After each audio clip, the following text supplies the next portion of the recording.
স্বাগতম জনাইছো আপোনালোকক মোৰ ইউটিউব চেনেললৈ ফাইনেলি অসম চৰকাৰেও আজি ডিএ যিটো আছিলে চেণ্ট্ৰেল গভৰ্ণমেণ্টে কেইবাদিনো আগতে তেওঁলোকে ঘোষণা কৰিছিলে যে যিটো ডিএনএছ এলাৱেঞ্চ আৰু ডিএনএছ ৰিলিফ সেইটো 55 পৰা 58% কৰা হৈছিলে আৰু মানে তাতে 3% ইনক্ৰিজ হৈছিলে চ' সেইটো আমি ভাবি আছিলোঁ যে ষ্টেট গভৰ্ণমেণ্টে কেতিয়া ডিক্লেয়াৰ কৰিব ইয়াৰ আগৰ ভিডিঅ'টো কৈছিলোঁ যে দিৱালীৰ আগে আগে তেওঁলোকে ডিক্লেয়াৰ কৰিব আৰু ইতিমধ্যে আজি কেবিনেটত সেই বস্তুটো ডিক্লেয়াৰ কৰা হৈছে আমি অসমত ডিএটো পোৱাৰ আগতে উৰিষ্যা বা অৰুণাচল তেনেকুৱা কেইবাটাও মানে স্থানত কেইবাখনো গভৰ্ণমেণ্টে সেইটো ইতিমধ্যে ঘোষণা কৰিছিলে কিন্তু আজি ফাইনেলি অসম চৰকাৰেও সেইটো ঘোষণা কৰিলে এতিয়া কথা হ'ল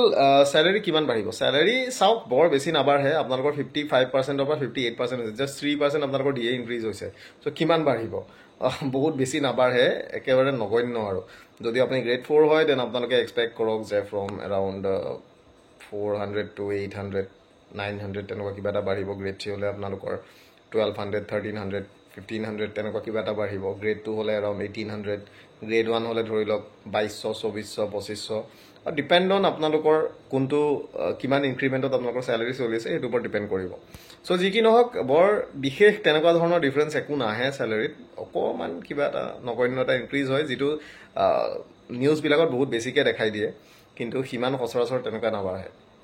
এটা কথা হৈছে যে যিসকলে নতুনকৈ চাকৰি পাইছে অসম পুলিচ হওক আমাৰ হেল্থত হওক বা এডিআৰই হওক বা অন্যান্য যিকোনো ক্ষেত্ৰতে হওক আপোনালোকে যেতিয়া নতুনকৈ আপোনালোকে নৱেম্বৰত চাকৰিত যোগদান কৰিব তেতিয়া আপোনালোকে ডিএ 58% হিচাপত আপোনালোকে ফাৰ্ষ্ট চেলাৰী আপোনালোকে লাভ কৰিব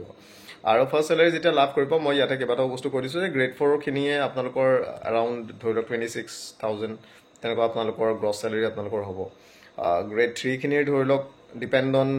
গ্ৰেড পে' আপোনালোকৰ বেলেগ বেলেগ হ'ব 38 39 40,000ৰ পৰা লৈ পেলাই 34 33,000লৈকে আপোনালোকৰ থাকিব সেইটো গ্ৰেড পে' ভেৰি কৰিলে বেলেগ বেলেগ হয় চ' বাকী গ্ৰেড 2 বা গ্ৰেড 1খিনি সেইখিনি বেলেগ বেলেগ আৰু বহুতখিনি চ' ইমানখিনি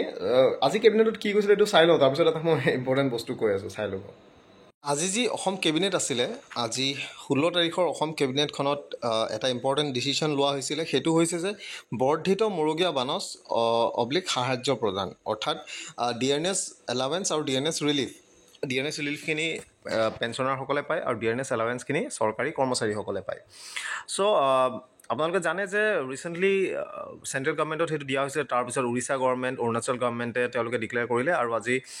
অসম চৰকাৰে সেই বস্তু ডিক্লেয়াৰ কৰিছে ইয়াতে দিছে কথাটো মই অকণমান দীঘলীয়াকৈ মই ক'বলৈ গৈ আছোঁ কেবিনেটে 1 জুলাই 2025 সংশোধিত হাৰত কৰ্মৰত আৰু অৱসৰপ্ৰাপ্ত ৰাজ্যিক কৰ্মচাৰী আৰু পেঞ্চনাৰসকলক মৰুগীয়া বানচ অব্লিক মৰুগীয়া সাহাৰ্য প্ৰদানত অনুমোদন জনাইছে চ' ডিএৰ যিটো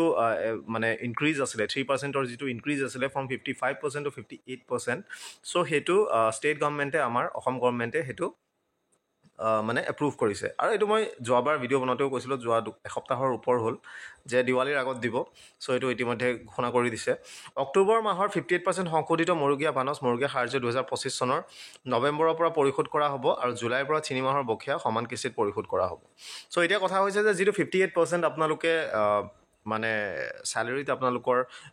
যিটো ডিএটো ইনক্ৰিজ হ'ব 55% হৈছিলে 58% আপোনালোকৰ হ'ব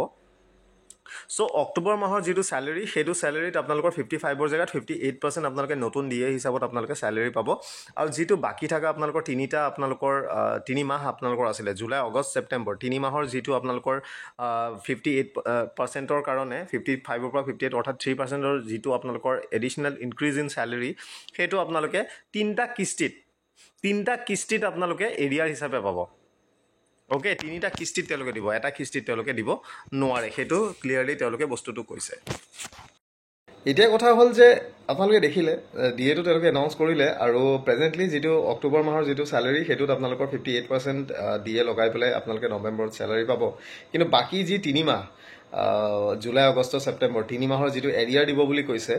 চ' এৰিয়াৰ পে ইয়ানি কি আপোনালোকৰ যিখিনি বাকী থাকি গৈছিলে সেইটো আপোনালোকক এটা কিস্তিত নিদিয়ে সেইটো সমান কিস্তিত তেওঁলোকে পৰিশোধ কৰিব বুলি কৈছে সমান কিস্তি মানে আপোনালোকৰ হয়তো 3 মাহৰ পইচাটো লৈ পেলাই আপোনালোকক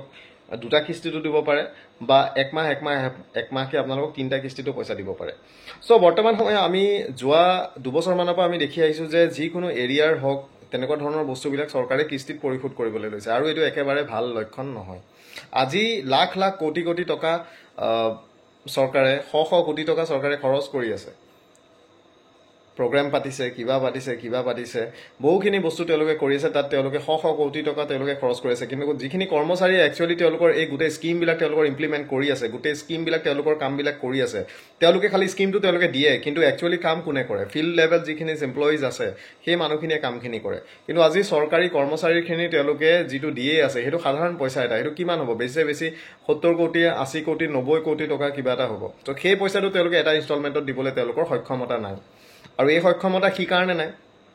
যদি আজি এই সাধাৰণ এৰিয়াৰৰ পইচা এটা দিবলৈ যদি তেওঁলোক সক্ষম নহয় তেনেহলে 8 পে কমিশন আজি যে আমি কৈ আছো যে 8 পে কমিশন কিয় অহা নাই তেওঁলোকে 8 পে কমিশনৰ দৰমহা তেওঁলোকে দিব পাৰিব আজি যদি 8 পে কমিশন যদি লাগু হৈ যায় সেই লাগু হোৱা 8 পে কমিশনৰ বৰ্ধিত দৰমহা তেওঁলোকে দিব পাৰিব তেওঁলোকে বৰ্ধিত দৰমহাৰ যি এবছৰ দুবছৰৰ যি এৰিয়াৰ হ'ব সেইটো তেওঁলোকে তেন্তে কিমানটা কিস্তি দিব তেওঁলোকে 15 20টা 30টা কিস্তিত তেওঁলোকে পইচা পৰিশোধ কৰিব লাগিব তেওঁলোকে নোৱাৰিব দিব কাৰণ আজি সাধাৰণ দিয়ে পইচাটো তেওঁলোকে যদি ইমান কিস্তিত দিব লগা হৈছে কিমানখিনি পইচা তেওঁলোকে যে দিব পাৰিব মোৰ সেই বস্তুটো লাগা নাই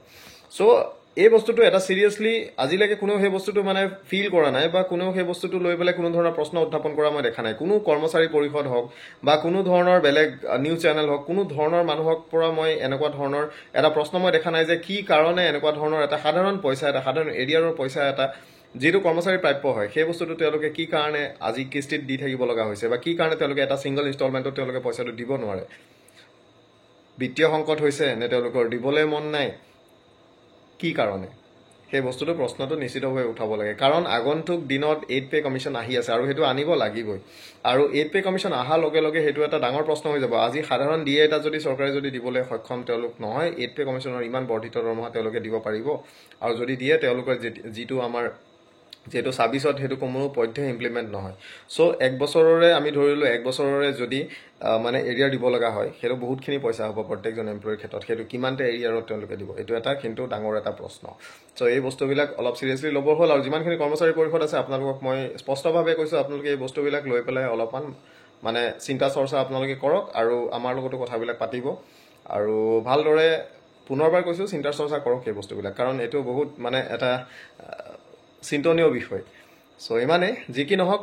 স্যালাৰি অলপমান আপোনালোকৰ বাঢ়িব আৰু নতুনকৈ যিখিনিয়ে চাকৰি আপোনালোকৰ পাব আপোনালোকে বৰ্ধিত হাৰত 58% আপোনালোকে দিয়ে লৈ পেলাই আপোনালোকে প্ৰথম চাকৰি জয়েন কৰিব পাৰিব সো ইমানে আছে থ্যাংক ইউ নতুন ভিডিঅ'ত লগ পাম আজিলে ইমানে কিন্তু পুনৰবাৰ কওঁ যে যিসকলে গ্ৰেড 3 বা গ্ৰেড 4 বা অসম পুলিচ বা হেলথত যিসকলে পাইছে সকলোকে পুনৰবাৰ কংগ্ৰেচুলেশনছ ভালদৰে আপোনালোকে দিয়ক আৰু মই এটা বস্তু দেখিছো যে যিসকলে ক্লিয়াৰ কৰিব পৰা নাই বহুতে সেই তেনেকুৱা বহুত ধৰণৰ ডিমোটিভেট কৰি আছে বা তেনেকুৱা ধৰণৰ বহুতখিনি বস্তু হেৰি কৰিছে সেইটো বস্তু নকৰিব আপোনালোকে আৰু ভালদৰে দিয়ক কাৰণ ইমান লাখ লাখ মানুহৰ পৰা আপোনালোকে যদি স্কিল টেষ্ট বা ভাইবা আপোনালোকে দিছিলে আপোনালোক বহুত ট্যালেন্টেড মানুহ আপোনালোকে নেক্সট টাইম ডেফিনেটলি আপোনালোকে পাব এইটো চাকৰি নহলে বেলেগ এটা চাকৰি পাব